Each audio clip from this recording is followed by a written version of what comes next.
Well, welcome to the LZ live from the King's Head Pub. Pretty excited about this, to be honest.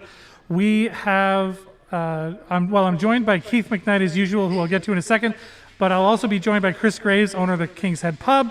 And then in the second hour, we're going to do this kind of big pre-game sort of deal, unofficial pre-game, obviously. I don't want to get in trouble with anybody that owns the rights, but we're going to do that. So first off, I want to let you know that you can follow us on all those social medias. So if you head over to Facebook, Twitter, Instagram, YouTube, Twitch, all that, you can follow us. And then, sorry. You can follow us, and then we can. I guess we're live at a pub, so we're trying not to bother too many people at once. So then you can do that, and then you can also give us a call. We have the WPG Sports Line. Call or text 431-800-4555. You can also email the LZ at thewpg.ca, and we would love to chat with you. Looking for advertising, go ahead and call 431-489-2401 or email ads at thewpg.ca. That'd be awesome. Now, let's get to the meat of the matter. I'm joined again by Keith McKnight, all the way from his humble abode. So we're going to there he is. Yes, there. How are you doing today, sir? I'm here. Good morning. How are you boys? Doing all right.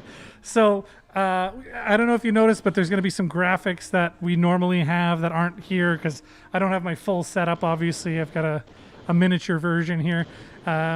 But we're happy to be here. We got this. We're on the TV, which is cool. This is the TV we're going to be showing the Valour FC game. So if you're watching this, you have tons of time to get down here before 3 p.m. to watch the game, drink some local beers. I don't know. There's speaking of which, I wanted to order a beer. That's smart. If you got a Torque, what the hell is? Sorry. Do you have? You know what? Do you have the Arrow IPA? I'll take one of those. Trans Canada Brewing, can't go wrong. Nice local brewery, and we're just gonna keep rolling. See, this is the live, doing it live from a pub. Can't go wrong. You get to have beer. I'm actually, now that I'm sitting, I can take my mask off. That's another thing. Masks are at the King's Head Pub. They're still required. While you're walking around and whatnot, while you're at your table, obviously you take it off. They're being cautious and all that, and we want to make sure that we're supporting that cautiousness. Thank you, sir. Delivered by the man himself. That's right. Right on. Cheers, boys. Cheers. Hold on, I got one. Nice. You got a Jets cup. I like it. But we're gonna get right into the sports, and then we're gonna goof off a little later. So. First of all, Logan Stanley signed. So, what are your thoughts on that? Talked about this on the phone, and I love where it is. I watched the shout out to our guy and our guys, Hustler and Remus from Winnipeg Sports Talk. I watched their interview, and they were able to literally score Logan Stanley for a great interview. And the best part about it, other than the fact that Hustler was like, "You have grown into a great fan favorite here very quickly." Logan was just like, yeah, I was at the cottage with my family, and then they made an offer, and my agent called me, and then I liked the offer, and then here I am. I'm like, man, that's it. That's all, right? It's so simple. He fits in very well with the city. He fits in very well with the system. He had a lot of praise for head coach Paul Maurice and the way he's a great communicator.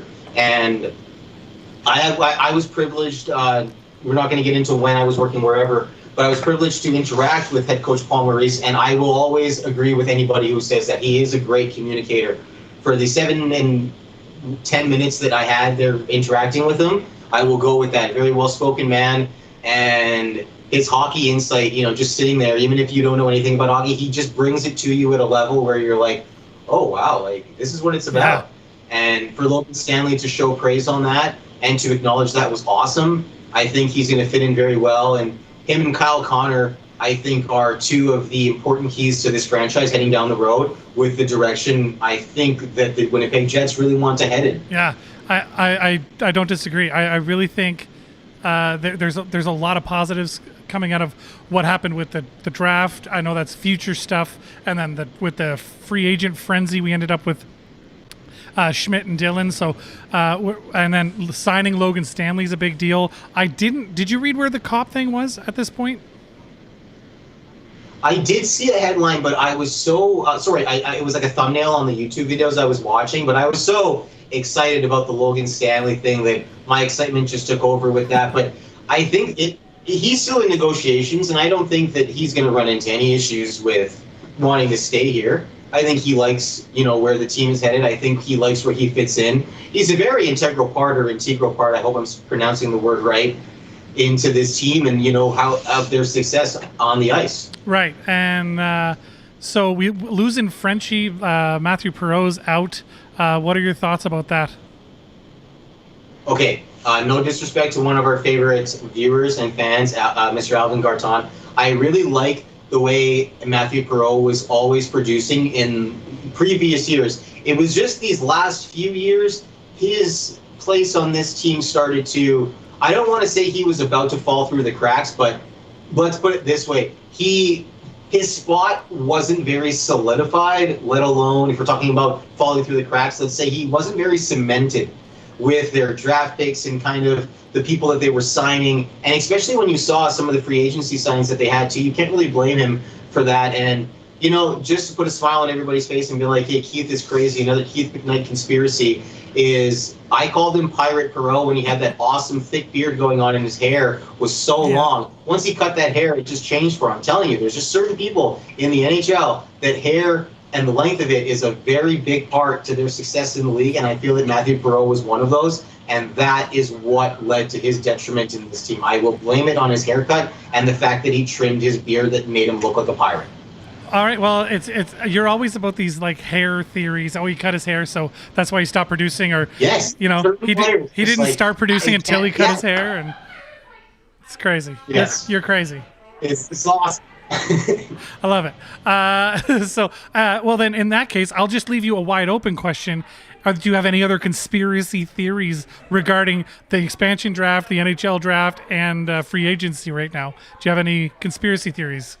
Hit us with some. Nothing yet. Nothing yet. Nothing yet. The only thing, no. Yeah, nothing yet. You're right. But the one thing that I did read was, the Seattle Kraken are very, with the way they introduce their players. I saw an article about Mason Appleton, right? I'm not going to beat around the bush. Let's just go with it. That the way the Seattle Kraken introduced Mason Appleton into this team and into this franchise and into the direction that the Seattle Kraken want to head in coming in this year, it's good for him. I'm really sad to see him go. But, like that country song, I can't remember who sang it, I hate to see you go, but I love to watch you leave, or whatever the quote may be. I think that was about looking at a girl's butt, like, but sure, let's go with that. Let's just talk about Mason Appleton's career. Because when with him going to Seattle, it's going to be good for him. Yeah. Right? And he was having good success here in Winnipeg as well. And there's no disrespect to that. It was just very hard for the Winnipeg Jets scouting department to really let management know who we're going to protect. It's really hard. It's just tough with the direction that this team is, the youth that they have, and the legs that they have on the ice. And with the guys that are leaving, the guys that are getting older who have been here since the implement of the Winnipeg Jets franchise when they moved here from Atlanta, that's a long time. Like 10 years is a very long time for a lot of these guys to be here. Forget about it if they're on their way out of their careers, but let's just put it this way. There's other guys coming into the league. It's just the way the system works, right? It's like the feeder system. So nonetheless, that's why you have that signing with Logan Stanley, and Kyle Connor's been locked up for a couple of years now. And just wait for it. Like the Jets, did they also lock up Christian Vesalainen? Was he not still in arbitration or something like that?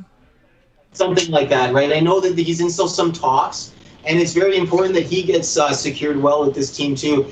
The way that they're going, the youth is there, and the veterans have had enough experience to pour into this youth. And whoever decides, like for example, like no disrespect to the fact that Matthew Perreault has left the team, he poured in a lot of knowledge and a lot of experience to all of the young guys coming in, and maybe it's just time for them to utilize that and push this team themselves, and we'll see how they go this year.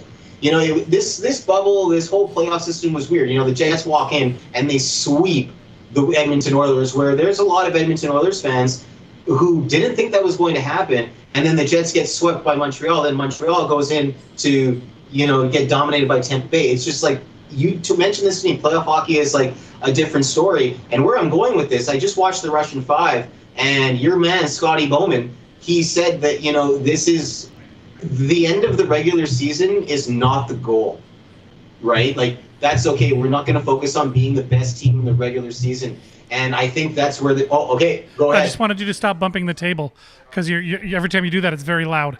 But I also wanted to point out Christian Vesalainen signed a contract through the end of 2022 worth almost $900,000, after which he'll be a restricted free agent in 2022, 2023. But I just looked it up just because I wanted to know. Cole Perfetti we've got signed till the end of 2024 for the same amount, the entry level contract.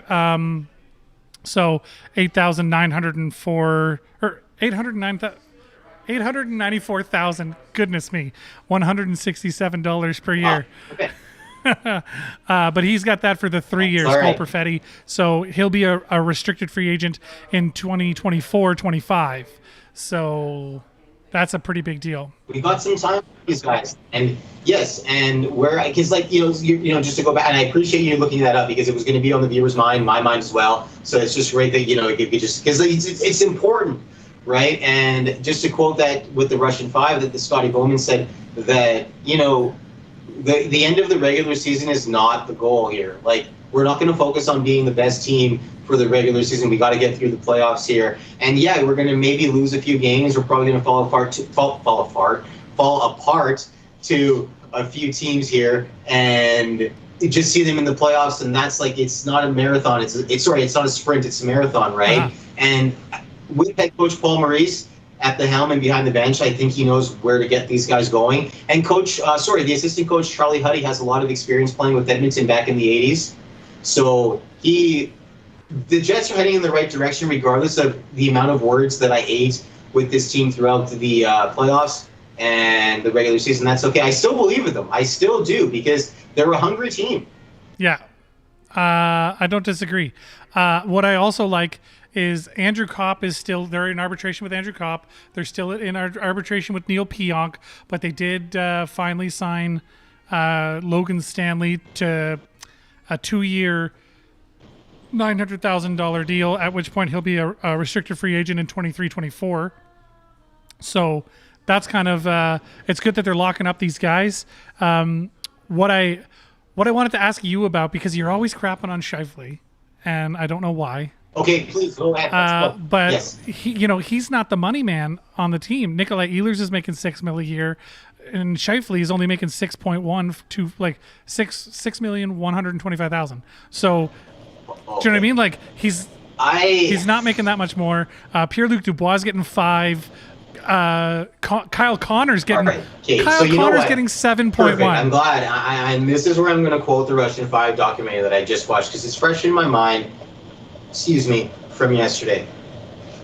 When there was this is how, I'm still trying to learn the names, because hockey's very fresh to me, and I'm still learning it as much knowledge you pour into me. So one of the players on the Russian 5s was a very older defenseman, and Scotty Bowman and Jim Del Valvano, I can't pronounce his last name right, they talked about bringing in this older player to the Russian 5, and he says, well, like, what are we really going to waste a draft pick?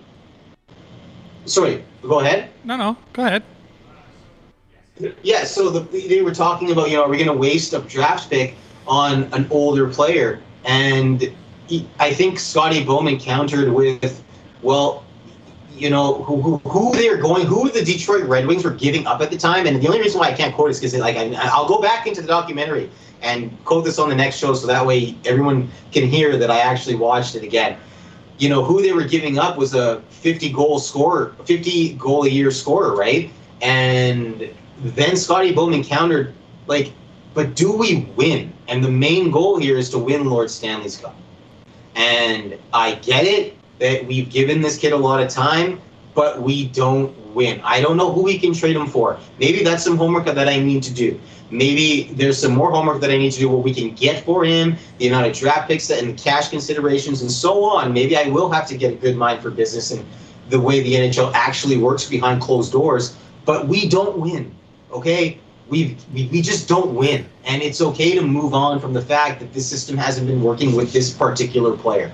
I don't think Scheifele fits in here. I don't think he responds very well. I get it. He's a stat producer, night in and night out. If you look at Mark Scheifele's stats on Wikipedia, the guy he's a league top player. Then what is your issue? Because we don't win, and he's been here since the beginning, and 10 years is a long time. And hold that thought. The last thing I'm going to say, is because he's one of the youngest guys who came in with the older guys. So he's supposed to be like an older guy now, where it's like, okay, guys, like, I can push these younger guys, and I don't see it with him. Like, we're still waiting on Mark Scheifele to go from one level of his career to the next. And I think that we're still holding on with his success and the way Mark Scheifele performed. I'm not taking anything away from him. Mark Scheifele scored, 15 or 16 goals in the Winnipeg Jets run when they lost to the Vegas Golden Knights that year? I get it. But we still don't win. Well, here's the thing. There's 30 teams every year, and this year there'll be 32 teams that don't win. Only one team out of 31 teams in the last couple of years, and 30 teams before that, and now 32 next year. So only one team gets to win, and we have come as close as you want to get without actually winning. We're trending in the right direction. I don't see the problem. The moves that Chevy's making is bolstering all of these wonderful things. I think Scheifele, to your point, is producing point after point after point. So, and that's what I don't. And you get. say he's not pushing these. No. You talked. It's my turn. Hold on. Because you say Scheifele, isn't pushing these younger guys. But let me tell you something. The newest and the greatest new name in hockey, Chaz Lucius, says he models his game after Mark Scheifele. There are a number of players out there that model their game after this team guy. It's wonderful if you want to go model your game after a Sidney Crosby or a Nathan McKinnon or a Connor McDavid, but those are like individual talents.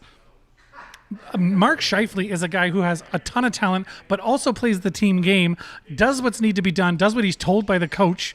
Do you know what I mean? Like, that is what you want in your dressing room as a leader. You want a leader that is going to not only produce points, but also show you how to be a team guy. He is the guy. He's the reason that Kyle Connor now makes more money than him. He's the reason that because Kyle Connor's contract is $7.1 million a year, which is more than Scheifele's. So you keep crapping on Scheifele, saying we need to trade Scheifele. The guy wants to play here. First of all, you're never going to find somebody that wants to play here as much as that guy. And two, the guy produces points. I don't understand your argument against Scheifele and wanting to get rid of this guy who's been a cornerstone of the team, who produces points, who helps push the younger guys, who helps make everybody on his line better by the way that he plays. He's not selfish. He recognizes when it's time to take the shot. He also knows when it's time to make a pass. So I completely 110% disagree with you that we should be getting rid of Scheifele, or that's even a thought that should be in the back of anybody's mind. So you're out on a limb here by yourself. If there's anybody out there, by the way, if there's anyone out there that agrees with this guy over here, then you can fire your comments into the chat, and we would love to see that. But honestly, I just don't see it happening. I just don't. The Heat. I called into a radio show one day under I didn't even use the name Keith McKnight, and the operator on the phone asked me if I was serious with what I was going to say, and I was just like, wow. Right? So that's the first Heat thing I took about Mark Scheifele in around 2014-ish. Then I was friends with this one guy, and he literally couldn't look me in the face because he was just like so appalled like you. He was just like, yeah, I'm not going to make some stupid random Mark Scheifele comment. I was like, wow. Like, oh my God, like, this guy is really loved here. And I told you this. Yeah. I told you personally, there was like, I had to watch myself sometimes with the things that I said about him. Like, the city really loves him, and I get that. I get it. But I just personally feel that holding on to a player for more than 10 years at this time, like we're celebrating a milestone here. We don't have very much to show for the 10 years other than that one success run that we had against the Vegas Golden Knights. And I think everybody is still on top of that. And I just think it's just time that we mix things up. Like, look, Perreault's gone, right? I'm sure there's a lot of people that are just like, oh my God, like, you know, the French community is probably like a little disappointed that, you know, somebody from, you know, their side is really gone too. He was a very big staple here, but that's okay. That's okay. And I just, maybe I don't know who they could get Scheifele for, but I just feel that he's not enough. Like, we haven't gotten to where the Jets, like, want to be, and I think 10 years is too long to have waited. I'm not saying we should have been a cup earlier, but we're a cup contender. I don't know what you like. Your argument blows my mind because I know we didn't win the cup. I know we didn't win the cup, but honestly, look at where we are. Are we a cup contender year in and year out? Are we a cup contender in the last 10 years? How many years of those 10 years were we a contender? Maybe that's the question I'm trying to ask with all the negativity and all the heat that I put onto Scheifele. Maybe that's what I need to ask first. At least four. At least four. 4? Are you 4 out of 10? And like what do you want for a team that literally moved here 10 years ago to be a cup contender 4 times in 10 years? That there are teams that's a wet dream for them. Do you know what I mean? Okay. All right. Like, well, maybe there's just something I'm missing here. Maybe there's just something the amount of success versus dollars spent by the Winnipeg Jets is insane. Like shovel day I'm off. going to let you in on my circle of trust, though. I'm going to let you in on my circle of trust. I know a secret about the Winnipeg Jets. Okay, go ahead. The Winnipeg Jets. Oh, I hope I don't die for this. The Winnipeg Jets are one of the only teams in the NHL in the Canadian market that does not pay their players in U.S. dollar. And is this one of your conspiracy theory things where... It's not a conspiracy. It's not a conspiracy. One of a league solid insider, a league solid source that told me if this was a couple years ago, he told me this, and like we're no longer in communication. That's fine. Like I don't even think he remembers my name, but he told me this himself, and this is my Jim Delvano moment. You know, he talks about it in the Red Army. It's like, you know, a really good friend of mine. I'm not going to name the name, but he told me this. So you know what? Then I think that's why they're able to save a lot of money, because the Canadian dollar is a lot less than the U.S. dollar. So that is a conspiracy. There's no way. There's no way. I would need absolute proof that that's a thing. There's no way. All of the dollars, it's dollars to dollars. So all of the contracts that exist now are being paid out in U.S. dollars because that is the currency of the NHL. I get that, but the Jets are a team that do not. My sourcing. There's no way. Very tight. There's no way that. Who is the? There's no way. Listen, Blake Wheeler makes $8.25 million every year through to 23-24, after which he's a UFA in 24-25.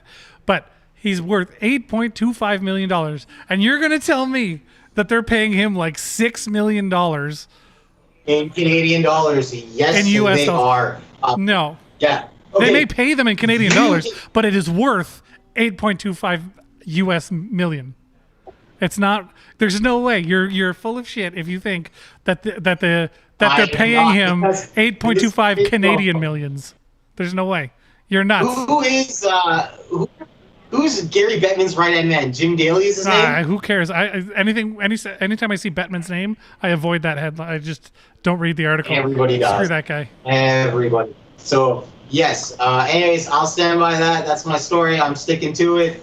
My source, they're credible. I'll tell you the source. You're going to need to prove it. You're going to need to prove it. I will tell you the source off air. You know I will. I will. As a matter of fact, I might even text you the source on air right now. I got my phone right here. You send me. Anyway, it is what it is. But listen, there's no way. I refuse to believe that that's a thing. All right, so that's it. Let's get away from this the whole Jets thing and you and Shifley and whatever. The are you happy? Let's go with forget the dollars and all that. Are you happy with what Cheveldayoff has done this offseason between the expansion draft, who he protected, between the NHL draft and who he chose, between the free agency and who we ended up signing, right? And all of that, and it's still ongoing. I get that Kopp and Pionk are still technically holdouts, but are you happy as a fan of the Winnipeg Jets with what has happened, or do you think more should have been done? In which case, what should have been done? I want you to explain your whole thought process. For sure. No, I like everything that happened, to be very honest with you. I like the Nate Schmidt edition. Very big fan about that. The one move that doesn't make sense to me, and I'm not even going to try to fight it, to be very honest with you, I'm just very surprised to see Matthew Perreault even ponder leaving the organization. I just didn't really see that coming at all. Like, regardless of his performance, regardless of his haircut, it's just, I really regardless of his haircut, give me a break. Okay, no, I just want to pause and interject. The reason he left was not about the money. He was offered to stay with a reduced salary, and that, like, the reduced salary didn't make him not want to stay. The city of Winnipeg did not make him want to leave. It was literally how much he was used. He sat on the bench for way too much of the playoffs, in my opinion, as a guy who was in as you pointed out earlier, producing really well. So that the reason he chose to leave was the amount of play time he was getting. He wasn't happy with the way he was being utilized. He felt he could contribute more and wasn't being allowed to do that. And so he went to sign in Montreal, where he feels like he's going to be used the way that the way he feels capable of being used, right? He's got the skill set. So anyway, I just wanted to interject. Yeah. So continue. No, I get where you're going with that, and I'm glad you could explain that, because it was just sad to see him leave here, because very well liked, very well, he was just really doing well with the organization too. And like I said, I didn't see it coming at all. But the way that you explained it now, I think you were the one that told me this, like in juniors, like when a player gets traded, it's all about playing time. So you know what? For you to explain that to me, yeah, maybe he just wanted the more playing time, to like milk the last little amount of hockey that he has left in him. And it's not like Montreal is not going to be a good team for, the next 2 or 3 years. Like, they're going to be a cup contender as well. And, the one thing I was just like, crazy about it, talking about him joining the Montreal Canadiens is, you got Joel Armia there and you got Ben Sherrod. So you never know. Those guys might, create some chemistry there for the Montreal coaching staff. So it's kind of interesting for them to head out there. And he obviously will fit in there with him being a Frenchman himself. Exactly, right? So he's from there. It made it, like, everything made a lot of sense when it was when it sort of came out, and I don't think anybody could fault the guy, right? Because it's not like he went over there for bazillions of dollars. He signed a 1-year contract with them worth $950,000, not even $1 million, and like after that, he's an unrestricted free agent. Who knows? Maybe the year after he'll be back in Winnipeg. Who knows? But I mean, the move for him made a lot of sense. As sad as it is for us fans to see him go, because we all love that guy. His work ethic is second to none. He's as hardworking as anybody else in that locker room. I feel bad for him because he had so much opportunity, or so much talent and so much to give, and I feel bad that he feels he wasn't able to give all of his effort because he just wasn't used the way he thought he could be, and that makes me sad. And you talk about playtime, you talk about this and that, whatever. In the juniors, nobody really gives a crap about the juniors, to be completely honest. It's all about when you make the NHL, you have this expectation, and when you have the skill and you're not being used, that's extremely frustrating. It's like being Connor McDavid and your team is constantly shorthanded. What are you going to do with your? You know what I mean? Like, it's a frustrating situation for you because you're not being used the way you should be used because of all these other outside factors that kind of aren't in your control. So I totally get him wanting to leave to add a little bit of control in what he feels is control to his playing career and what is left of it, right? It's not like the guy is super, super young by any stretch, right? No. The guy's, 33 years old? Yeah, so he's definitely, looking at, the last, like I said, milk the last few years of hockey that he has left, and there's nothing wrong with that. Exactly. And it's not like the Montreal Canadiens are this, like, powerhouse. We have, 7 players over $7 million. The largest contract in all of in the entire Montreal roster is Carey Price at 10.5, and the next highest is like $6.5 million. So, and Carey Price even was publicly quoted for saying he thought he was going to get not released, but exposed to the Kraken. You know what? That was actually a thing that people talked about. Like Carey Price, there was an opportunity for Montreal to rid themselves of a $10.5 million contract by exposing him, because they owe him $10.5 million every year until the end of 2026. So, at which point he's an unrestricted free agent. But that's a lot of millions of dollars to pay for a goaltender that didn't win you a cup, as you say.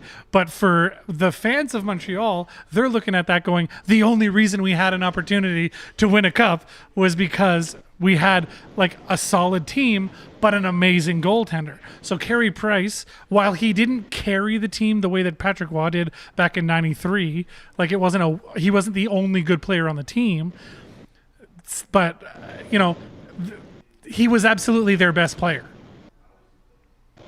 Is that fair? Absolutely. Okay.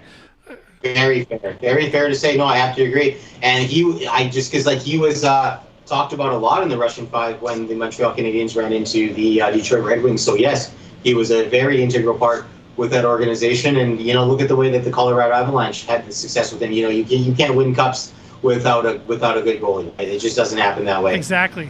And then you got Corey Perry signing for peanuts over in leaving town in Montreal, signing for peanuts, $1 million a year for 2 years in Tampa Bay. So that guy, I can't beat him. Join him. And he lost with Dallas Stars to them the year before. Yeah, he's looking for a team that's going to get him there. I like, all he wants is a cup. He doesn't care about the money at this point. He's got enough. He doesn't care. Corey Perry wants to win a cup, and I think that's kind of. But he has one already as well. It's not like he doesn't have one, right? He has success in Anaheim. So why is he so desperate? Well, like if you're at the end of your career. And it doesn't matter if you have a cup or not. If you're at the end of your career and you've got all this money doesn't mean anything to you. What do you want out of your game, right? You want to be used for the skill you have, right? And you want to win. You want to win a cup. That like the entire point of playing in this game, for a lot of guys, is literally winning the cup. The money is a bonus. There are a couple of people who are in the NHL because of the money, and winning is great. But guys, as much as I am not a fan of Corey Perry, and I am absolutely not a fan of Corey Perry, probably the most punchable face, second most punchable face in the NHL to Brad Marchand. Matthew Tkachuk. No, Matthew Tkachuk's third. It's Brad Marchand, Corey Perry, Matthew Tkachuk. Yes. It's in that order. 1, 2, 3. Those are the most punchable faces in the NHL. Current active players, just saying. Because Sean Avery is the most punchable face in all of NHL history, but we're not.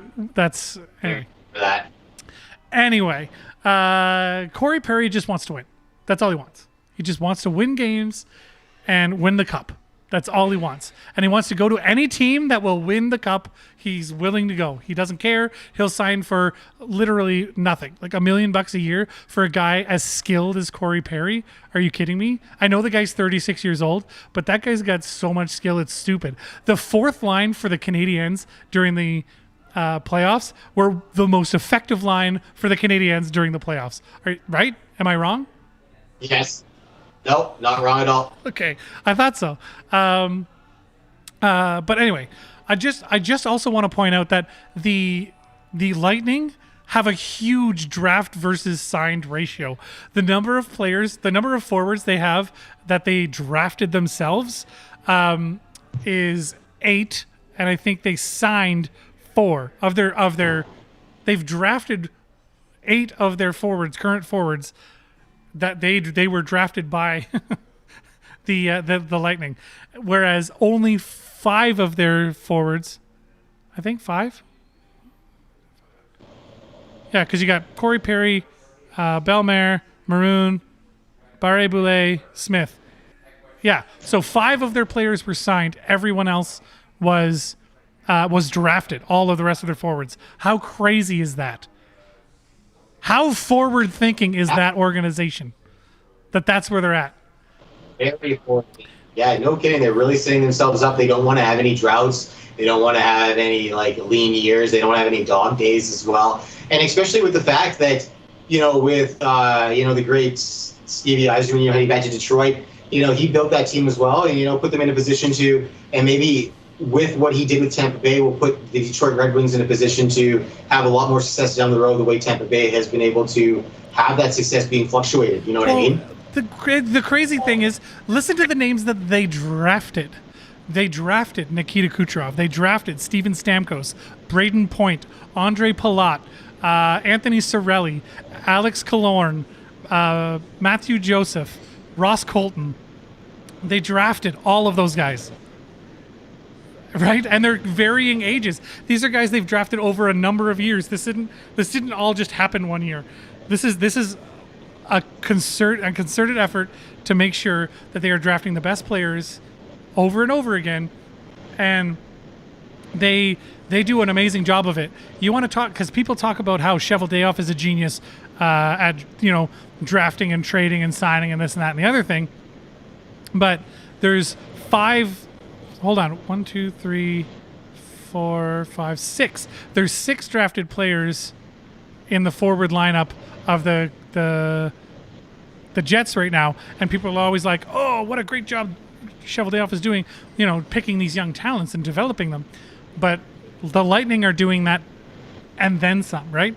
So that's the reason, you say, we're not winning every year, but we don't win every year. You can't win every year. You just can't.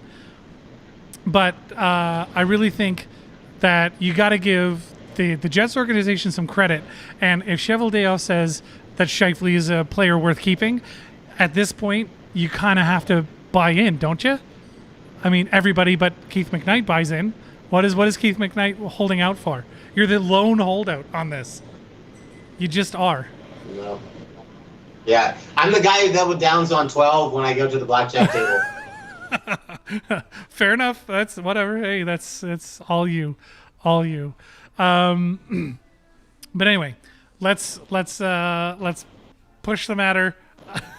Okay, let's be done with the Jets. The Jets, they got a lot of off season left, a lot of room before October starts up again, and we start seeing some NHL hockey.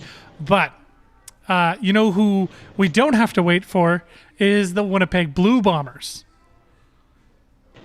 Yes, no, we don't. What a great win! What a great way to welcome back the CFL. Apparently, that was the first full capacity sporting event that was available in North America or just Canada since the beginning of the pandemic. So it was really nice to put Winnipeg on the landmark for that. Yeah, the first fully available attendance event in Canada. The states have been ignoring rules and breaking rules and making up rules as they go for a long time. So it's crazy. It is nuts down there. But the point is, the Bombers are back. The CFL back. Huge deal for Winnipeggers. The first game was August 5th. It was a rematch of 2019's Grey Cup which Winnipeg won by absolutely destroying the Tiger Cats. And then it started a little bit shaky, The Ticats ended up scoring first, and then they didn't get another single point. Period. They literally missed the point after. They scored the first touchdown, missed the point after, and then it was all Bombers after that. So you gotta give it up to the Bombers. They did not look that. It looked. A lot of people were worried that it was going to be a rough start. It wasn't going to look good. Everybody was going to look shaky. No teams were going to look on point. And for the first quarter, Mazzoli and the Tiger Cats looked very dangerous. And then once the rust got shaken off the Bombers' defense, they just had nothing going for them. Brandon Banks was shut down. There was nothing Banks could do on the day. Mazzoli had a hard time, and he was pressured so much. He was making little mental errors because he was expecting to be hit right away. Like, the Bombers just needed to move at their own pace. They end up winning the game 19-6 after being scored on first in the first quarter. Right, 6-0 at that point. They missed the point after. Hamilton's like, well, who cares? We scored so quick. That's fine. We'll get some more touchdowns. Not so, says Mike O'Shea and the Winnipeg Blue Bombers. And they absolutely shut them down for the rest of the game. Winnipeg putting up 19 straight points for the victory. What a great way to start your season. And what I really liked was that one of the names that you heard, if you watch the game, one of the names you heard over and over and over throughout the game is a local guy. And that guy's name is Oliveira. And he was an absolute beast. And even though Andrew Harris is sitting on the sideline, Oliveira, that guy stood out. Like, because everything Bombers is Andrew Harris this, Andrew Harris that, da-da-da-da-da. And then you hear the odd Collaros, right? So, or Collaros. Yeah. Collaros? I think it's Collaros. I had this conversation with Ed Tate when he was on the show a couple of weeks ago, and he gave me the right pronunciation, and now I forget. But I'm pretty sure it's Collaros. I'm going to say Collaros. If I'm wrong, I'm wrong. It's fine. I'm going to commit to one. Collaros it is. But the Blue Bombers they're hungry to defend that title. They hadn't won a title since 1990. They finally win the title again. They now have 11 championships under their belt. A great legacy for this great franchise. But on the day, the one guy that you kept hearing is this local dude, Oliveira, over and over. And I loved that we got to hear all about this guy. The guy had what was it? Well, you know what? I can't find his stats. They're not there. It's fine. But he ran he was an A1 running back, a Canadian guy, local guy playing for a local team in a professional situation, and outshining the guys that come from the States that are, this is just a step to the NFL for me. This guy killed it, and it was awesome to watch Brady Oliveira run over the Ticats. Did you watch the game at all? Not really. I just caught the highlights, but the Hamilton Tiger Cats really did look like a really good team at first, but the Bombers just came back well. Oh yeah, they absolutely destroyed it, and I'm just trying to find the stats for this guy. There it is. Brady Oliveira, 22 carries, 126 yards, 5.7 yards on average, and the longest being 15 yards. And then Collaros had an 18-yard run, but he also carried 3 for 23 yards. Collaros. Sorry, I forgot I committed. But Collaros, he was running like crazy. Because I'm a Green Bay fan, I wanted to be like, this guy's like the Aaron Rodgers of the CFL. But nobody throws like Aaron Rodgers. But man, Collaros is deceivingly quick when he's running. He threw for 64% passing completion, so 18 for 28, 2 touchdowns, and he threw a bomb at one point for 49 yards, but he threw 217 yards total.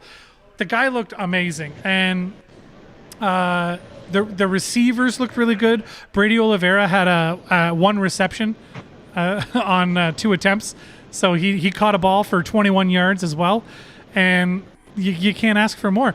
The big guys are injured and missing and gone, right? And then our defensive players were monsters. Adam Bighill was an absolute beast on the day. So I loved watching this year. Like, it's easy to get into the Bombers because everyone in Winnipeg is so excited about them all the time. But watching the game this year, I was very excited, and I really think that this year Winnipeggers are going to have a lot to cheer about because we have some amazing receivers that are, untested. Some of them, but they've proven that they can get the job done. Brady Oliveira, local boy, proving that he can get the job done. Listen. The rushing for the Ticats on the day, a total of 16 carries versus Brady Oliveira's 22. A total of, what is that, 20, 51, 60 yards. A total of 60 yards rushing for the Ticats. Brady Oliveira himself had 126 yards, and Kolarose had 23 of his own. Do you know what I mean? Like, the future is good because they looked absolutely solid after the start of the game. It was a rough start for the Blue Bombers, but once they got rolling, money. So I'm really excited. Money. I'm really excited for the rest of the season and how that's going to roll. And they're playing the Ticats, who again they met them in the Grey Cup. In 2019, there was no 2020 season, but 620 days later, it didn't look, other than the first quarter, after they shook the rust off, it didn't look like they'd been off for a year and a half. It just didn't. No. They looked really, They looked like really they had a good training camp, especially what Ed Tate was talking about. I remember reading his coverage about it. Yeah, they had a really good training camp. I remember on his Twitter as well, he had a clip of a fight at training camp, and I had a coach in basketball and saying that he met somebody who coached the national team, and he says the only way I knew we had a good practice if there was at least 3 fights. So then when I started to read more about how many fights happen in NFL training camps, then I was like, wow, for a CFL training camp to have a fight, I'm like, oh, this is going to be good. And I know it looks bad to some people. It's like, oh my God, why are they fighting? Well, you know what? If the competitive nature is getting that intensified at a CFL practice, so be it. So be it. Like, I believe that the game of football is not even a sport, it's war. Like, it is like the scariest thing to me to watch. Like, I couldn't even imagine watching a playoff football game. Like, I couldn't even imagine. Like, live, oh, it must just be violent as ever. It's not, it's war. Like, well, yeah, and there's a lot of attitudes, a lot of entitlement, a lot of testosterone, a lot of competitiveness. So when you go to those practices, the reason there's so many fights is there's these two guys who both want the same position. They're trying to play the same position. And so they're fighting each other for those positions. And right? So you might not get in a fight with the guy you're fighting for a position with, but you might get in a fight with the guy who screwed up a play that made you look bad in front of the coach. Because that could affect whether you play. What happened, because right? I clearly have no understanding of I had no understanding of the positions of who was actually fighting. All I saw was a fight, and I'm like, oh, this is great.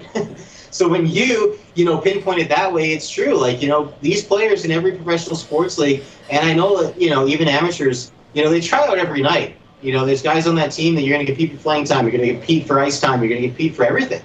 Yeah, exactly. Yeah, I'm really excited for the rest of the Bombers season because, like, it's easy enough to get excited. Pardon me, got the hiccups here. Too much beer too quickly, but that's what happens when you're shooting in a pub. But when the city's excited about something, it's easy to get excited. And when the city's down on something, like I'm talking about Winnipeg specifically, it's such a small big city that. When the city's up on something, it's so easy to get excited. And this year, there's nothing but upside to the Bombers, right? Even if they don't win the Grey Cup again, Yeah. right? It's going to be some exciting smash mouth football the whole season. So, well, time will tell if The intensity is definitely there, and the thing is that I really liked about it too is, with them losing their last year season, COVID locking everybody down, I felt that regardless of the fact that they didn't sell out the arena, there was a lot more people at this first Bomber game, probably in a very, very long time. well, they were because also a lot limited of people because have been- you had to be double vaccinated to get in. I think that was part of it. So let's keep it that way. Exactly. And, with the things that, people haven't been able to do anything, you don't know where things are going to be going. This might, entice or motivate and inspire people to go get double vaccinated, because people have been sitting at home for a while. People have been doing the same things for a very long time now. And, to go see, and you don't got to buy season tickets. This is a very affordable franchise. They're a city-owned team. You don't have to break the bank here to, really send your family to this game, 1 or 2 a year. And it's great. There's only 7 home games, 7 away games. So it'll be a good year to support this franchise. CFL teams, 80% of their franchise is dependent upon gate revenue. And I think the COVID pandemic might be good for the way that this league might be going down the road with the recovery.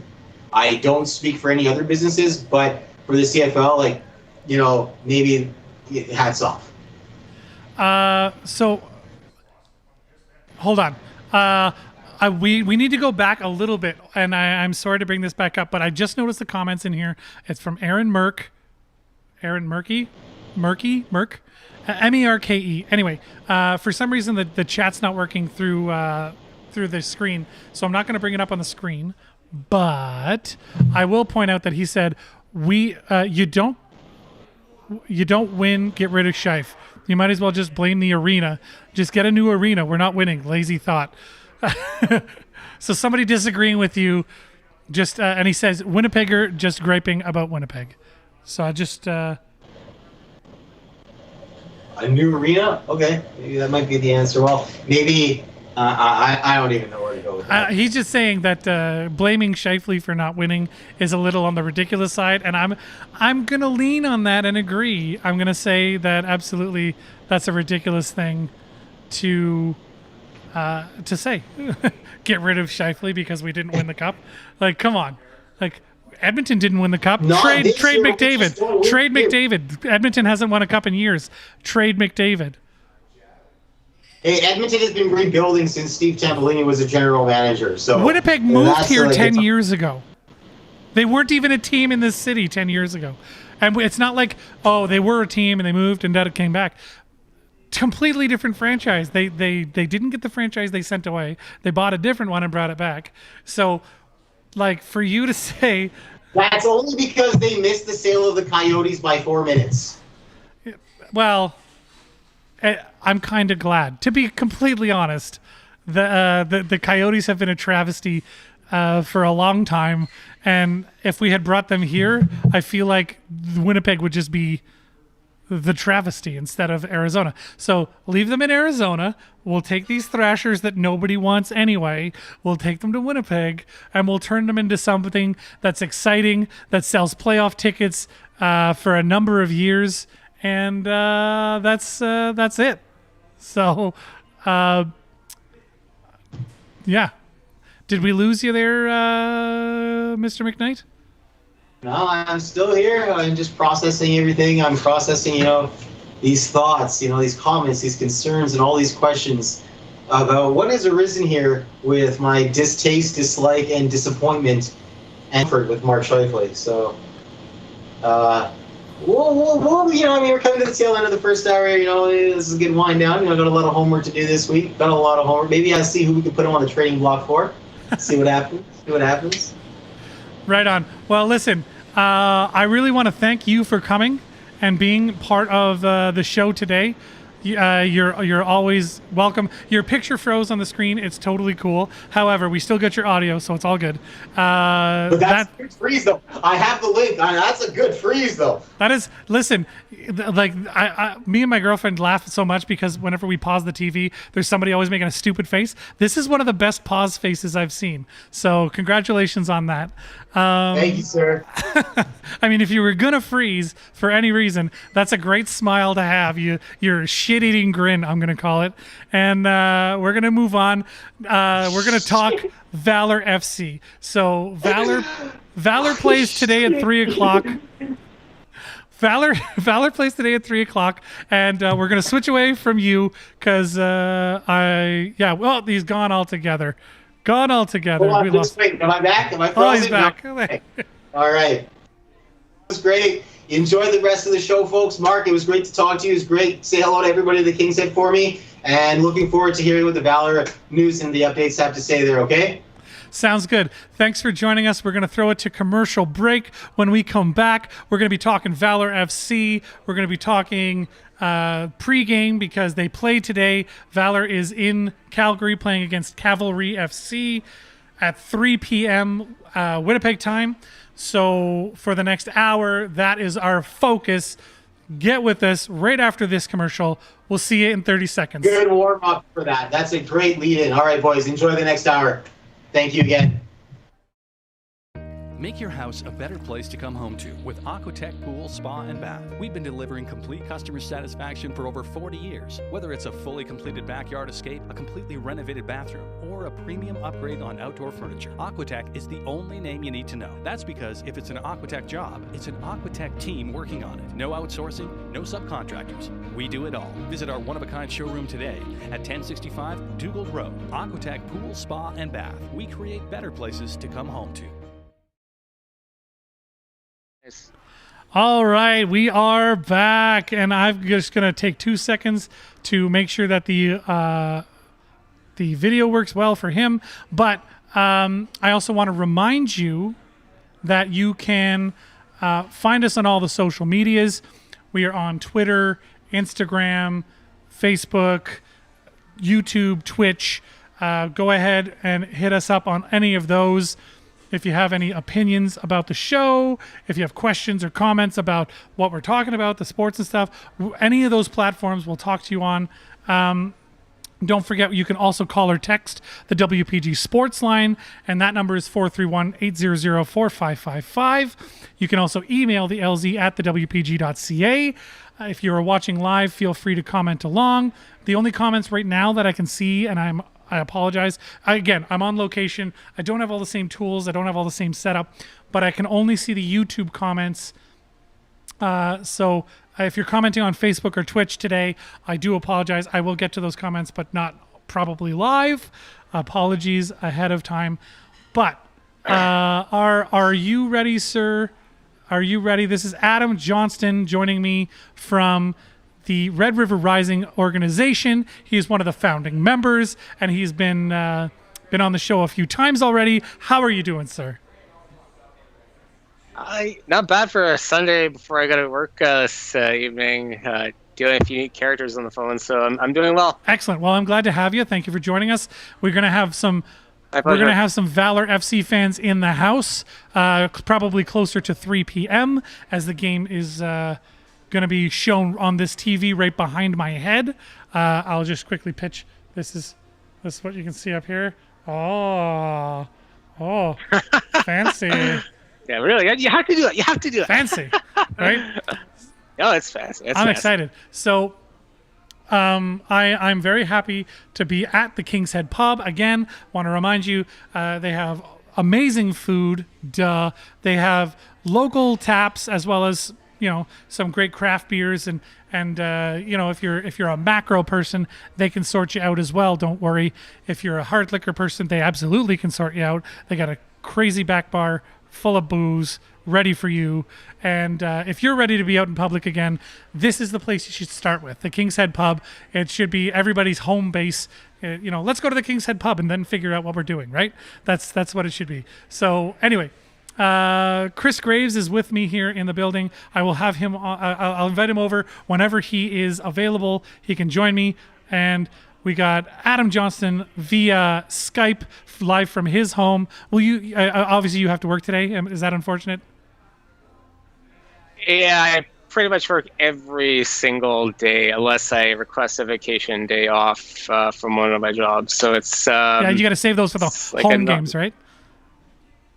Kind of, but I have some other personal things I gotta get done, and I would like to have some vacation time, maybe at the end of the year. Also, like I said, hopefully not to be at one of them by the end of the year. So, crossing my fingers, and it is what it is. So, ready to talk Valour today.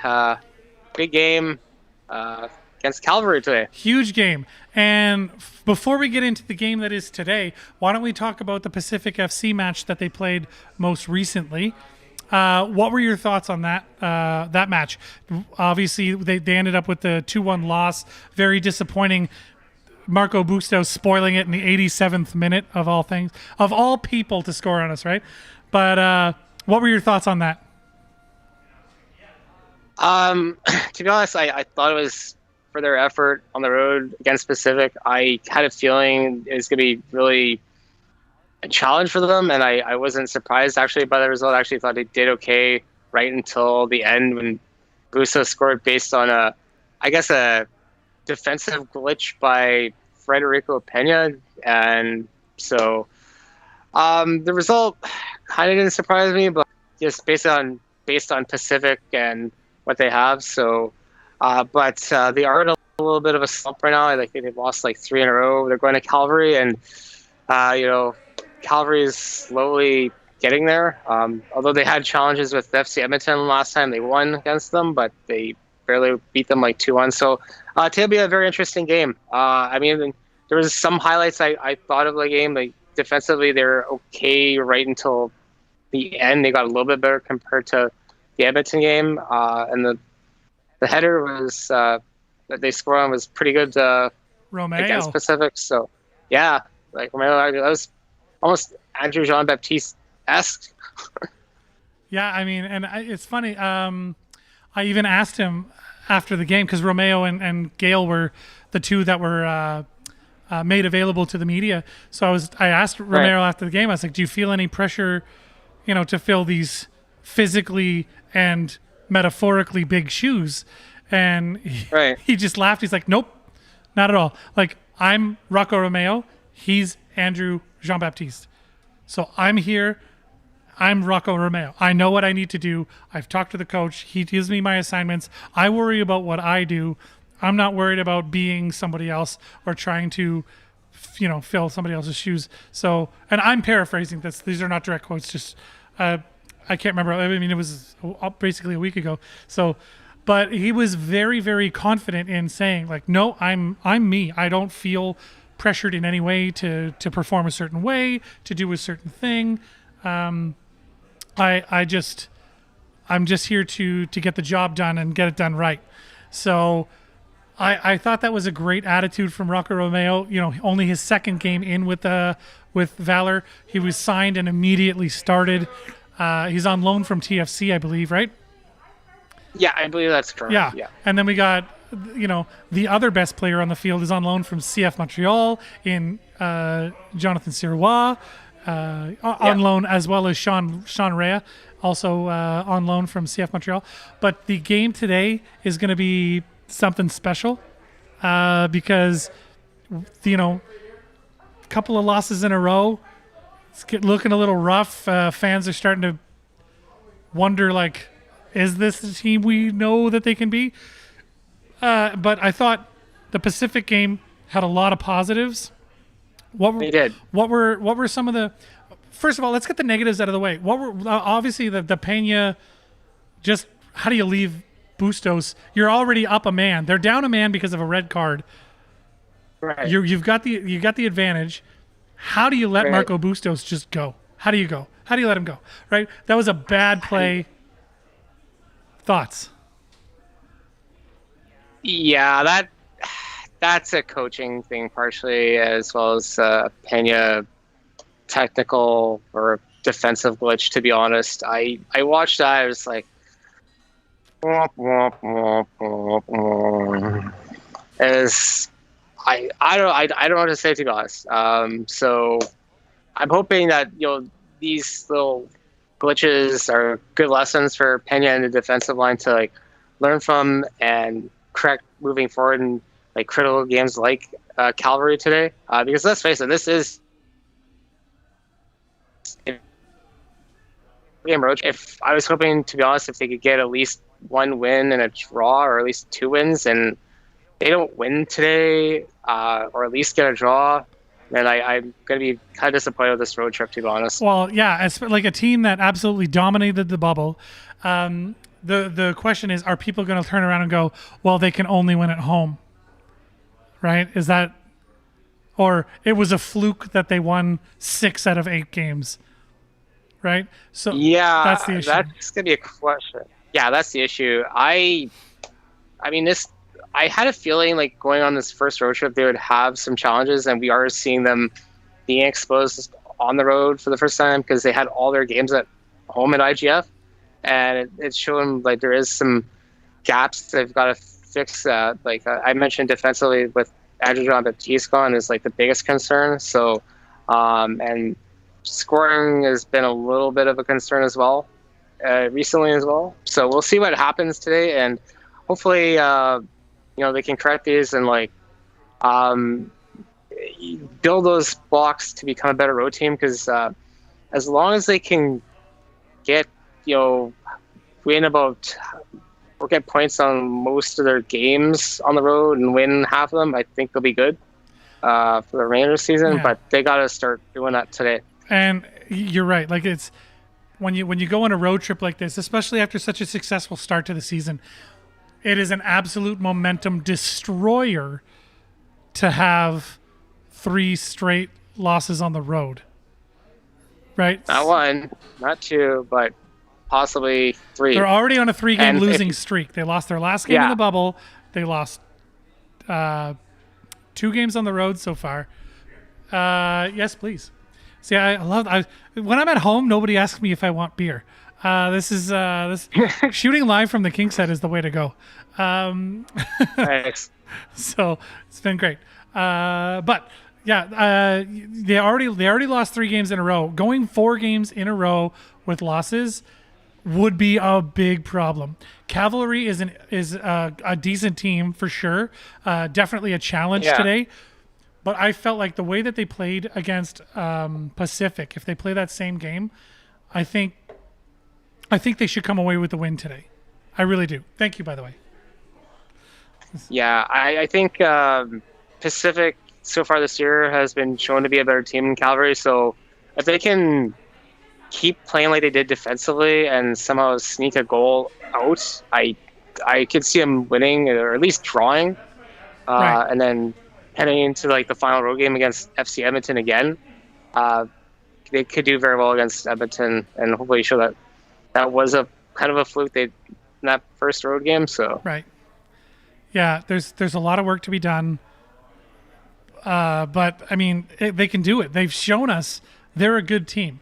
And Andrew Jean-Baptiste being injured didn't break Valour. There's enough talent. Rodrigo Reyes, Rocco Romeo, as Gail called them, the 4 R's in central defense. Rodrigo Reyes, Rocco Romeo. So there's a lot of talent, a lot of skill, and the finishing is what sort of left us. Pardon me, but would you say that that's accurate? The defensive side of our game has been quite strong. 3 goals against Sirois for the first time I think that was an anomaly. I think that first goal was scrappy. Second goal, this is the FC Edmonton game, by the way. The second goal was actually kind of nice, and then that third goal, that was a mistimed jump by Rocco Romeo in his first game, just having been signed. Like there was you're not going to blame this guy for being out of his space once the entire game. And unfortunately, it was against Didic, who also, both of those guys are 6'4". So, Right. you know, it's an unfortunate situation, but it happened. He just mistimed his jump when he was trying to clear that corner, and Didic hit it instead. That's literally how they scored the third goal. But by then it was over anyway. I really feel they had been demoralized enough that it was kind of, not that they're a team that gives up, but I feel like the game was sort of, it had gotten away from them. So Andy Baquero scoring that beauty was actually kind of nice. Off the butt. It was, I say beauty kind of ironically. It was an awkward, bouncing, weird goal, but when they go in, they still count. So Yeah, that's all that matters. Unless it goes in the net, that's all that counts. It could be the ugliest goal in the world. As long as he didn't put it in with his hand, it's all good. Yeah, no Diego Maradona. No. Yeah, the hand of God. Anyway, that's taking people way back. We're telling our audience how old we are. Yeah. It's fine. But the it was an unfortunate situation. But other than that, I mean, the defense has been quite solid, and they held. Bustos should never have scored that goal. Aside from that one moment where he was left inexplicably unmarked at the back post with a cross coming in, other than that one moment, Marco Bustos wasn't given an inch of space the entire game. He wasn't. Even when he was doing everything, like he eventually gave up trying to break through the defense and started shooting from like distance, 25 yards or so. Like he just started blasting from there. He's like, if I'm not going to get through, I'll bend it around him. Let's try that, right? But then you got Jonathan Sirois back there, so he got really lucky with that goal that ended up being the winning goal. But I thought Valour played very well in that game. The one thing I think is missing is our finishing. Something has happened where they didn't start Austin Ricci in the last game, and the last time they started Austin Ricci, they didn't start Akio or Ulloa. Those guys came in as subs. I think the recipe for success is having either Akio or Ulloa up there with Ricci, so that Ricci has some space, because if the defense is also worried about these speedy guys in Ulloa and Akio, then that gives space for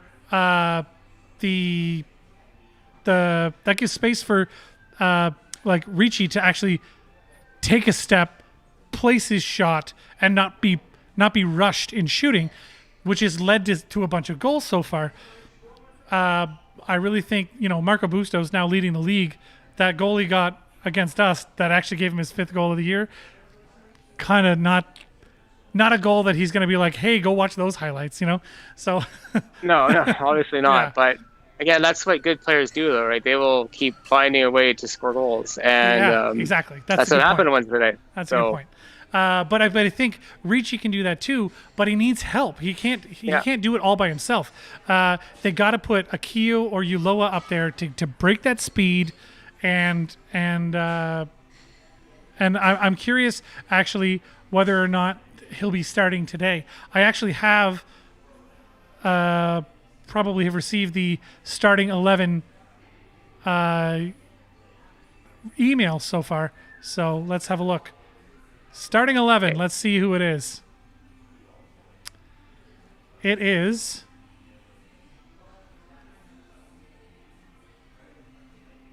It's not going to open. There it goes. So the starting 11, we've got. Sorry, I'm used to using a mouse and I'm using my trackpad here. I don't know why I'm doing that. But Rodrigo Reyes on the right back, and Bukamutu is going to start at the left back. Rocco Romeo in the middle. So we're doing a 3-4-2-3 or 3-4-3 offense. Gallardo is getting the start with Ricci in the front and Fordyce. So this is exactly what I'm talking about when I say I would, if it were me. I mean, and we all cheer for the coach with yellow hair, obviously. But if it were me, I would be apt to put either Ulloa or Akio up there with Ricci instead of Gallardo. I would sit Gallardo on the bench. I would wait for him. He could come on in the second half as a sub. Right. because he's going to get subbed off after 60 something minutes anyway, right? Gallardo, he hasn't shown that match fitness that we were expecting right out of the gate, because he had that super long quarantines phase, and he just doesn't have the lungs that the other guys have had because he hasn't had the opportunity. So with Austin Ricci being that top guy, Daryl Fordes and Gallardo sitting just behind him on either side, and then you got the middle is your central middies are Brett Levi's and Rafael O'Heen, and then your wingers on the left is Baquero, on the right is Sabara, which I love Sabara on the wing. I think he was a little bit wasted as a defender because he's got so much forward skill. He's a good defender. Okay, that's wasted as a defender. Yeah. I feel like his offensive prowess was wasted when he was playing on the defensive side. I like that he gets to play forward, and they're going with a much less defensive mindset with this 3-4-3 sort of setup, or 3-4-2-1 if you want to call it that. Right. With Austin Ricci being the top guy. So it'll be interesting to see how he manages the substitutions and all that. Jonathan Sirois, no surprise, gets the start. And I mean, beyond that, I don't have much else to say. I really think that Ulloa or Akio should be starting to help Austin Ricci create that space. But maybe he's looking for Gallardo to be that guy that puts those through balls right on Austin Ricci's feet, because that's his bread and butter is the set pieces and through balls, and just the way he works with the ball. His running has not been something we've been, or like his conditioning has not been something we've been conditioned to enjoy thus far. So we've got some Valour fans in the building as it is. So our pregame continues here. So the game will be on this television soon, because the game will be, because it'll be right behind me here. But obviously it won't be till 3:00. So we're the unofficial pregame. So welcome to the King's Head. Hashtag for Valour. We do have an overhead view.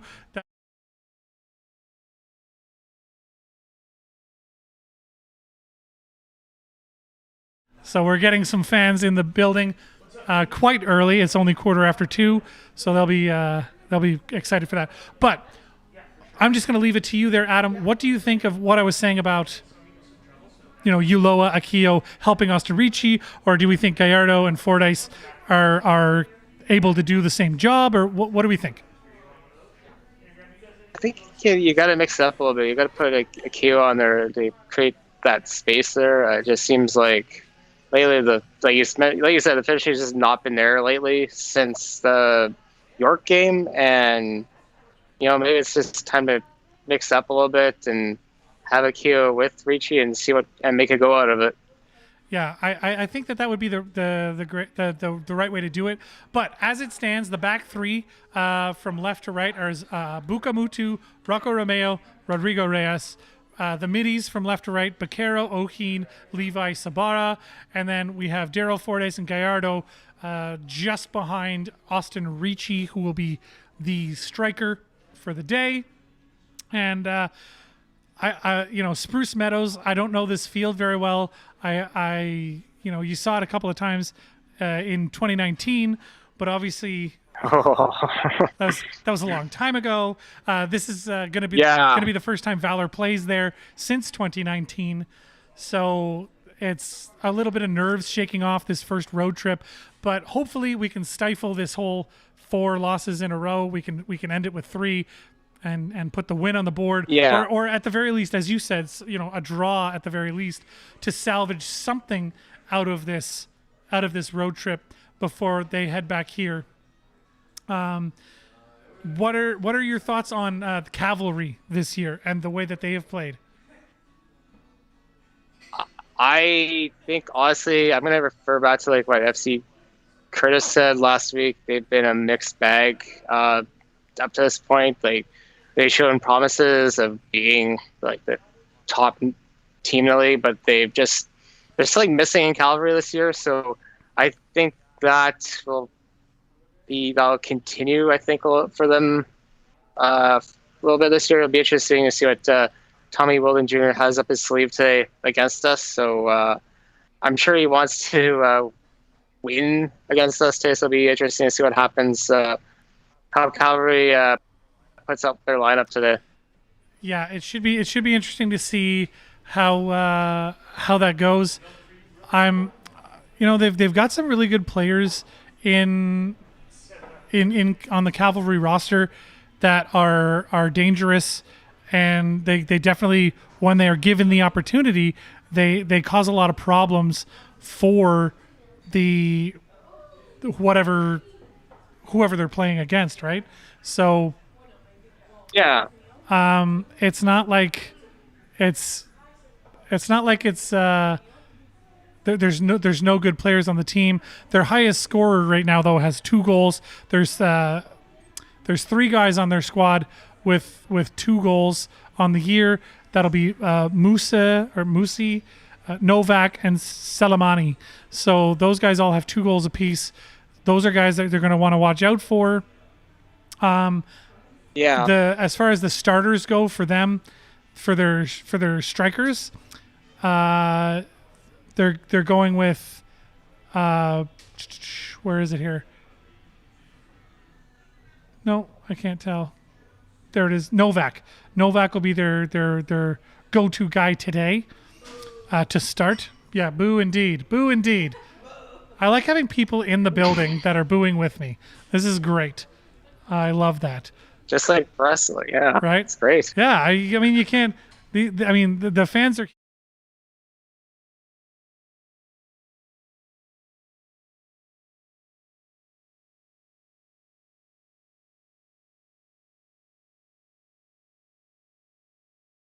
Whenever I cut to them, there's no audio. That's on me. I own that okay. one. It is what it is. So the game today has the potential to really push Valour either a lot farther ahead of where they were hoping to when they started this year, or it could really cause a lot of people to say, "Hey, this is the Valour we were expecting." So, and I'm really hoping that people don't fall for that, because I think it's pretty disingenuous to have that. So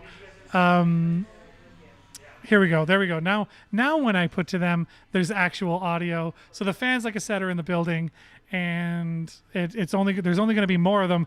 There's a whole watch party coming to see Valour beat the snot out of Calgary. So here's hoping that goes down that way. Yeah, for sure. Yeah. So, do you have any other, like, what are your concerns going in today? Like, if you had to name your number one point of concern with Valour and the way that they've been playing, what is your concern today? I guess just like you said, the lack of finishing is probably number one. They just can't seem to be hitting anything, and that's probably my main concern. And the other thing is obviously, like, sometimes in the back line they're just like missing something. But like I said, in the last game against Pacific, I thought the defense was a lot better than against Edmonton. So I mean, I'm hopeful of that. Hopefully, if they can get the finishing going, like I said, that I think a point is manageable and maybe a victory today. Yeah. So I'm being joined now by Chris of the King's Head, Chris Graves. I'm gonna flip to this box here, where I'll turn this camera a little bit. Allow me to show you the beast incarnate. Looking good. Yeah, that's a wicked beard. Love that. I wish I could actually say that I've been growing this until Valour wins it all, but there are other reasons why. So there you go. You're not homeless, are you? I really want to drink your beer, by the way. I'll move this. I'll allow you to do it. I'll move this. It's a dangerous thing to leave a beer in front of any one of us. But, it is. We didn't get this form by eating lettuce. If we unmute this, then the audio won't come from us. It'll just come from Adam. So then you can hear him. Can we do that? I can turn the volume up there, yeah. There you go. It's like he has this in his room. I don't, but I like to survey the situation. Adam, can we hear you? Yeah, I can hear you. There you go. Sweet. There you Adam, go. how you doing? Last time I saw you, you were sitting in this pub. Yeah, I'm well. I gotta work right away after this, so. Nice. Well, cheers. Yeah. Again, we're shooting live from the King's Head Pub. This is the owner of the King's Head Pub, Chris Graves, and thank you for allowing us to do this. First of all, Oh, this is awesome. I love it. and we're excited. We got the again just to point out that we do have fans in the building here, We do. so they're here. They'll be trickling in. Let's hear the fans yell.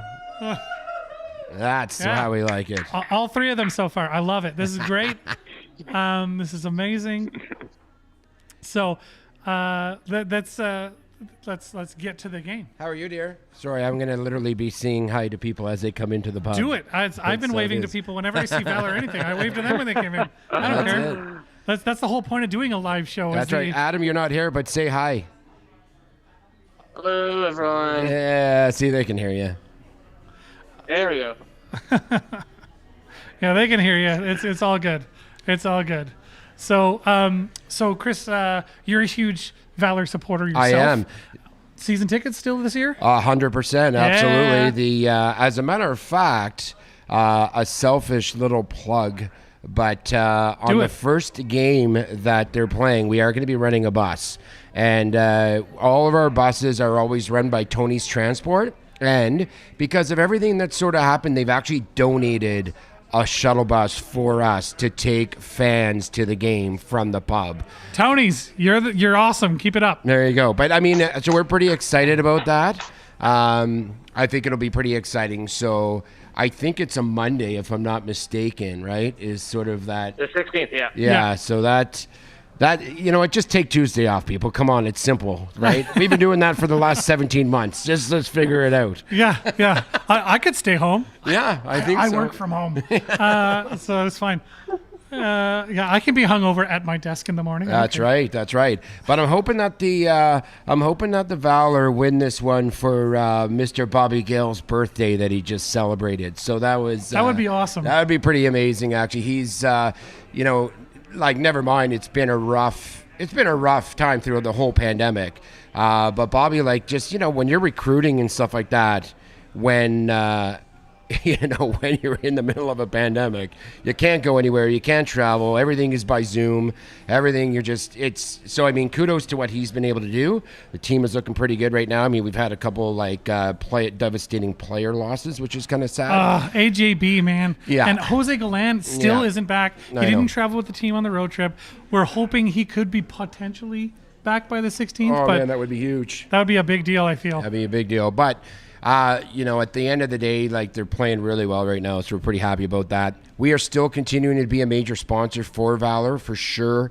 We love it. We love the organization, and, of course, we love the fans. We love the Red River Rising. If you can't see it, by the way, there's on the wall over there behind those fans, there's a giant Valour FC logo painted on the wall underneath a big Valour FC scarf from the inaugural season. And so he's not kidding when he says that the King's Head Pub is really, outside of IG Field, the King's Head Pub is the home of Valour FC soccer in Winnipeg. It just is. And that Valor logo is right beside our Tullamore Irish whiskey wall. So it's strategically placed. I'll put it to you that way. I mean, was anybody doubting that? You can't see it from there. But Let's go. all right. Oh, God. So as more fans trickle in, how much has the Valor affected your business? Like, has it been a positive, or has it just sort of been like people would come here anyway, and Valor's just another reason? Well, Valor actually, when Valor came to Winnipeg, it helped our business significantly by partnering up with them and making sure that we were a significant part of it. I mean, we are a traditional English pub, so, you know, football is part of what we do. Euro Cup, it was really busy here. We had a lot of things going on. We were kind of disappointed because we were hoping that the actual women's gold medal match was going to show actually at 9 p.m. So we would have had a big crowd for that. But football's always been a big thing. But actually being able to have that personal touch now with Valour, and you know what? I get to meet people like Adam and Nikki and like people that I never would have met in probably any other scenario, because most people run away when they see this furry face, you know what I mean? So I know exactly how you feel. I know exactly how you feel. So it's kind of nice to be a part of it, and we love the fans. We love Valour. We love everything about it. Red River Rising has just been unbelievable. It just, you know, with the chants and the passion, you know, standing outside of the stadium and singing and stuff like that for everyone. So I mean, everything just sort of piggybacks on everything, and so it's not only is it just good for business, it's exciting. It gives us something to look forward to as well. So yeah, we love it. Well, and everyone noticed, everyone here and everybody that would be going to a home game knows very well the King's Head supporters section. Yes. And that guy's one of the loud guys. I can tell. Yes. I can tell. Although, to be fair, no one is as loud as you. And which is sometimes unfortunate, because if I have a few Chardonnays at the game, the tongue gets a little loose, so I got to pull it back, because we've got a lot of younger folk in the section, which actually I love the most. The first game that we were allowed to go to, in order for you to have a couple beverages, you had to buy a bag of chips. So every 2 beers, you get a bag of chips. All I know is that I ended up leaving with about 12 bags of chips. Because there's other people that were buying stuff. It was a real thing. But anyway, we gave a lot of chips to like the kids around us. So it was pretty cool. Absolutely, yeah, as you should. And I mean, I have a child, and while I've actually since last season I've adopted a child, my girlfriend's kid. So Nice. now I have a 6 and an 8-year-old Well, that's who's about to both of them are about to be a 7 and a 9-year-old. But I brought my daughter to a lot of the games during the inaugural season, and both you and King's Head plus Red River Rising, Adam, thank you very much. Yeah. I mean, I'm pointing to the screen like I'm actually pointing at him right now. He's here. Okay, He's here. I'm pointing at him right now. But he is an amazing like cheerleader in that section too. Like very and contagious, right? That's what I love most about it. When you get those people in there. Yeah. Like him. Yeah. It's exciting, right, when that happens, and I love it. So I want to make sure that we stay loud. Hey, listen, we can all admit it's hard sometimes to stay consistent, right, through the whole game. Yeah. But they feed you off manage. it. They feed You off manage. it. Yeah, I do. And I usually can't speak for a few days actually after that's all done, That's a common thing. many people are okay with that. Yeah, and I know Kyle Gilson is another fella who Hi, Cindy. If you've ever been to a game, he's the guy with the bullhorn and the trench helmet. Yeah. But he also is one of those guys that for the next couple of days after a game just has no voice. Yes. Which is awesome. The fact that Valour has such a huge following is great, and you know I think we ended up being 3rd overall for average attendance, but if you take out that first inaugural game from 2019 that was at Tim Hortons Field, if you take that out of the equation, we are second. I love it. Second best attendance. I think we can all admit Winnipeg is pretty passionate about their sports, right? Yeah, So, and when they get onto true. something, yeah, right. And so when Winnipeg catches on to something, they catch on to it. I think we should start playing some games in the middle of February, though, and then we'll really wean out the week. Yeah. There's something to be said about that as well. So, but the game today. Do you have any thoughts on the game today? Obviously, we're disappointed about the loss on Vancouver Island last week. But what are our thoughts going into this game today? What are our odds? Yeah, I think it's going to be a pretty tight match, to be honest with you. I think it's going to be, I mean, as usually, typically when these two teams play, One is usually a little more offensive than the other, which is the opponent that we're facing. So I think we're going to give them a good battle today. I think we're going to have I actually think that, you know what? I wouldn't be surprised if we come out with a draw on this one, to be honest with you. But I think, I think maybe they're going to win one for the old skipper today. Yeah, you know? win one for the skipper. I think they're going to win one for old Bobby Gale. I think it's time. Like the guy, and then, you know what, did you see on social media when he was getting sprayed with all the water and stuff, walking through the tunnel? No. That was pretty freaking cool. That's awesome. See, listen, you know what that shows you? He's got the room, right? He's got the guy, like he's got them. And he's a player's coach for sure. So and he always advocates for his players no matter what. Yeah, absolutely. So sorry, I just fixed it so that now when we're side by side, we can actually have Adam in as well. Oh, I like that. There you go. I fixed it. Thanks. I can Well, do you stuff. fixed it, and we're like, I guess there's still some time before game time, right? But There is lots of time. We got 20 minutes or so before I have to say goodbye and get out of the way, and then fire on One Soccer. Oh God! Don't even get me started. Are they a sponsor of you? They are not. Okay, they're so a I direct can- competition. Are they? So I can kind of poop on them a little bit if I want to. I mean, I won't, but I'm gonna not stop you.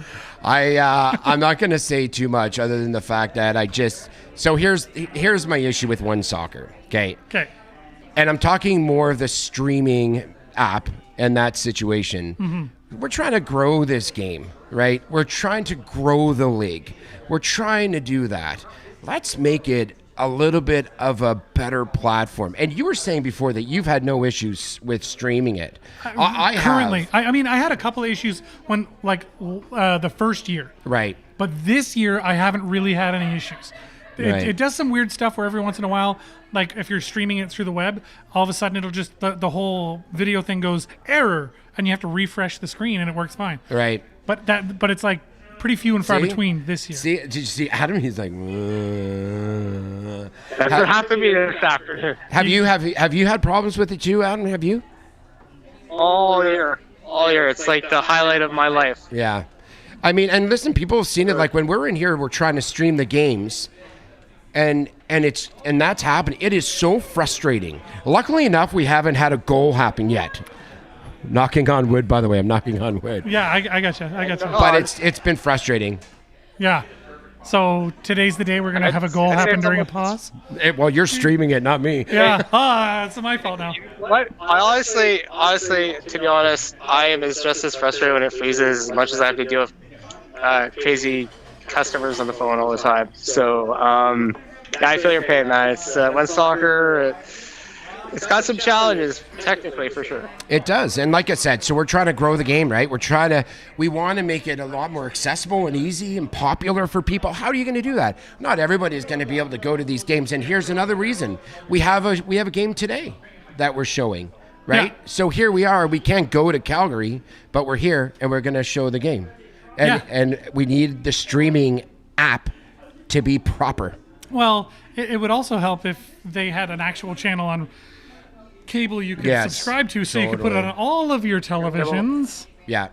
But they're a bunch of years away from that. Simulcast them. Yeah, that's true. I mean, that is possible. But I mean, right now, the only way that we can truly do it the right way is we have to physically patch into some sort of a device. And it's, it's crazy. But anyway, I don't want to continue to be angry. No, I want I to be know. happy now. We're open. Me neither. I'm all about being bitter. I don't know about you guys, but the game today. The game today. This is the starting lineup here. I was pointing out to them earlier. Austin Ricci's going to start. There's no Akio or Uloa to start. We need that speed, I think, to help Ricci out. Yeah, I agree. But Gallardo could prove to be the wild card Could here. be, yeah. Playing him a lot more forward than usual. Yeah. He was playing in the middle the last time he started a game. Yeah. So, and I like Stefan Sabara playing on the wing. I think that's going to give us a lot more push. Andy Baccaro on the wing. He's going to have to worry a lot less about defensive responsibilities. I'm noticing there's no Pena even on the I don't even see him on the substitutions. Yeah. So there's got to be a reason for that. So I'm not sure if he's hurt or if that was a coach's decision or what, but he's not listed even on the game sheet. So interesting. It'll be interesting. Well, listen, when you're looking at that lineup right now, you can definitely say it's a little bit of a paper mache.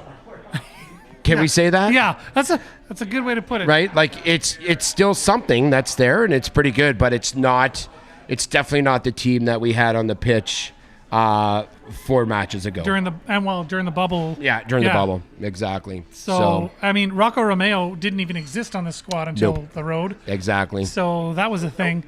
And we need. I've got high hopes for Rocco, though. So does he. Yeah. He's a good guy. He was made available to the media after the last game when he ended up scoring that header.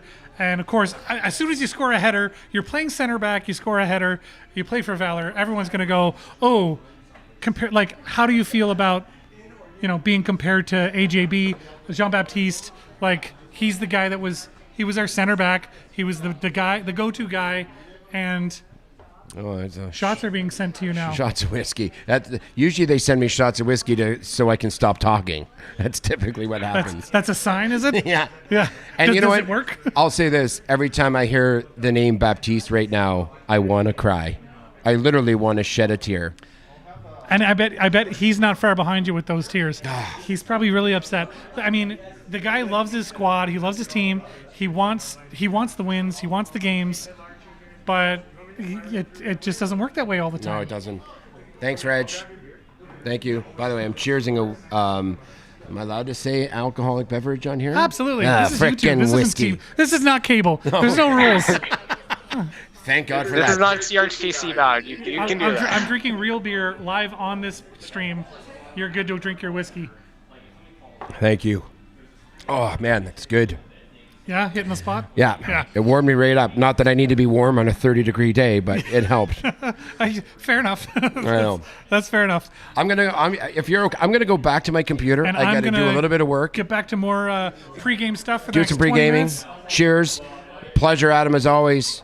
Pleasure always, my friend. Thank you for joining the show. Thank you for letting us do this here. I'm glad you are, and I'm excited about watching this match too. So. All right. Well, me too. For Valour. For Valour. Cheers, sir. Cheers. By the way, the regulations in this province have allowed us to sit this close together without a mask on. Totally. That said, if you are coming to the King's Head today, they do have a mask enforced situation happening. It is their prerogative to do so. I support it wholeheartedly, and I hope you do too. Wear your mask while you're not sitting at your table. Once you're sitting at your table, you're good to go. But that's it. That's where we're at. So back to the show as we were. All right. So is there a player in our starting lineup today that concerns you, or because I like everybody in the starting lineup? I'm not really worried about the starting lineup.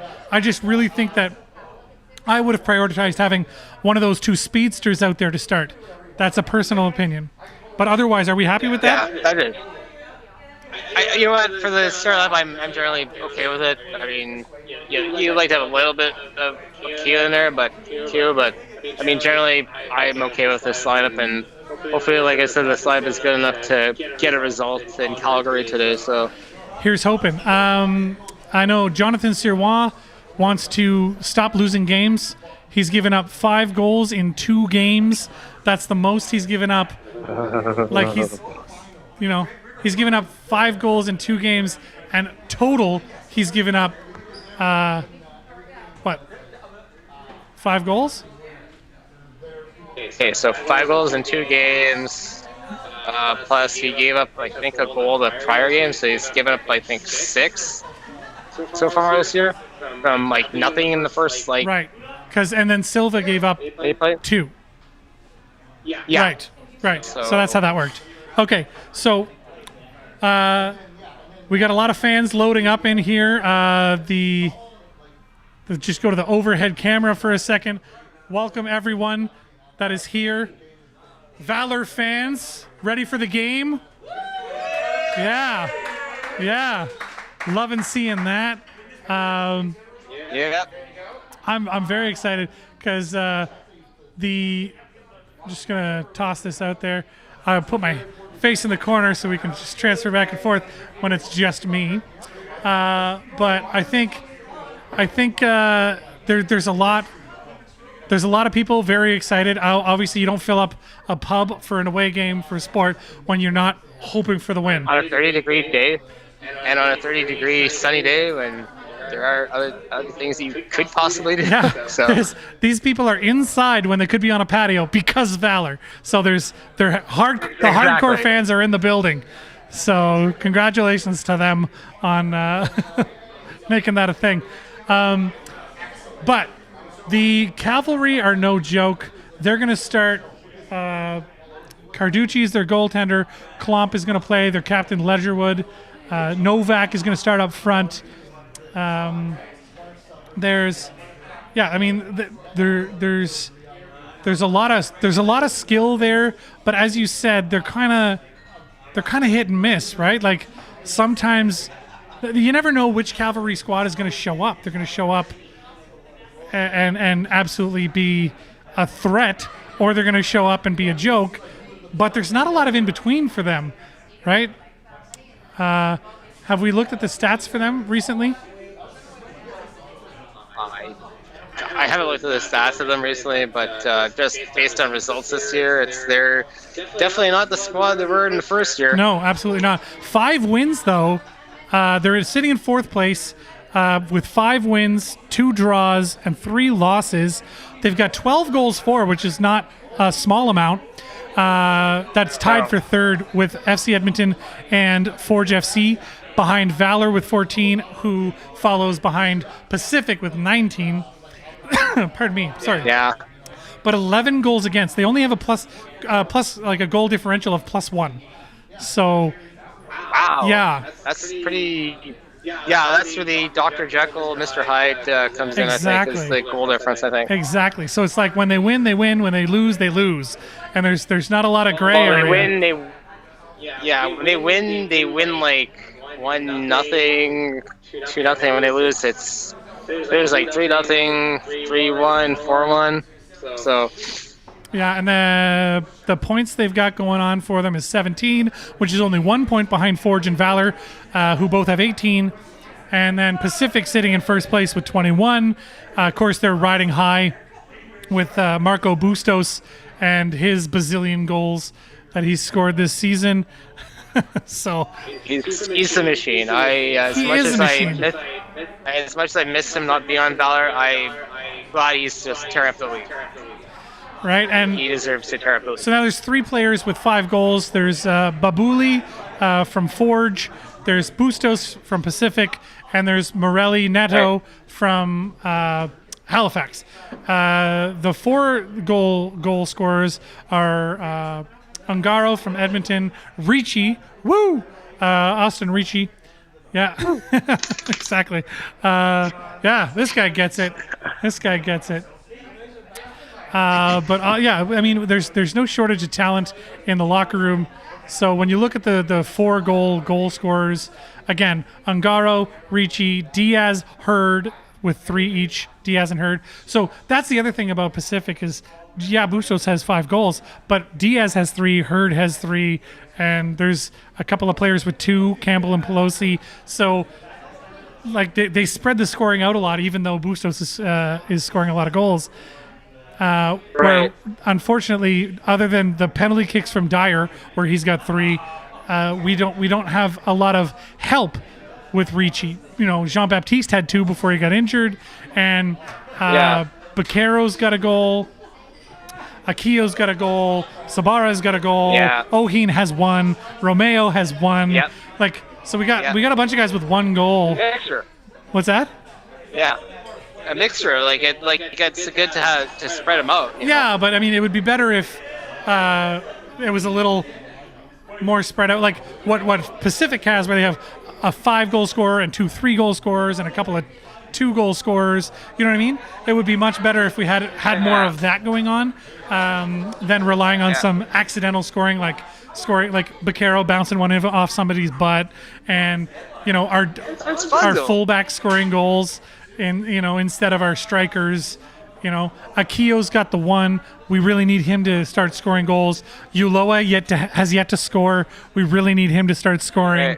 Right. These are concerns that I have going into the further road games and stuff. So what do I know though?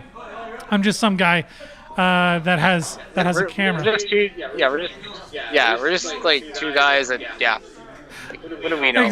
Exactly. Listen, we're 10 minutes from game time.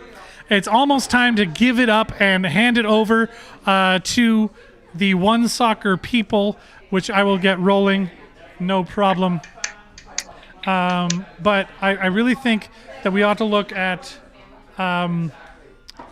we ought to look at what our option or what our odds are today. If you had to bet money on a win, like all the money you own, would you bet on Valour today? Ooh, honest answer coming. If I had all the money in the world, like if I stole from like the IMF, World Bank of Canada, I'd put it on a draw. You'd put it on a draw. I mean, like the GIC. Yeah, I'm like the GIC of bets. But I mean, hey, you know what? Like I said, if they can find a way like to break Calgary's defense and like find that spark in the offense, I could go for a victory, but I'm gonna go with a 2-2 draw today. Excellent. 2-2 draw, says Adam Johnston, a founding member of Red River Rising, and I'm going to say Valour takes the win. I think they need it. They're desperate for it. I think Gail. Yeah, we got some people who, at least their cheers agree with me. So, do we think Valour wins today or what? Yeah. All right. So Adam Johnston says 2-2 tie if he has to bet all the money that he has. There you go. But everyone in the building here who's betting fish and chips, they're gonna go with the win for Valour. I'm into that. I like that a lot. So thank you, Adam, for joining us as usual. We'll see you next week if you want to be here. You're welcome to be here. For you folks out there, Absolutely. This is the LZ Sports Show, 1 o'clock every Sunday on YouTube, Facebook, and Twitch. You can follow us on all the social medias. We have those. So go ahead, hit us up on Facebook, Twitter, Instagram, YouTube, Twitch, whatever you like. If you want to send us an email, you can, thelz@thewpg.ca, or you can call or text 431-800-4555. That is the WPG Sports line. Thank you so much, everybody, for watching today. Greatly appreciate all of you. Can't say enough. Let's get right to it. Here, live from the King's Head Pub, we're about to watch Valour FC kick the snot out of Cavalry. Am I not? All right.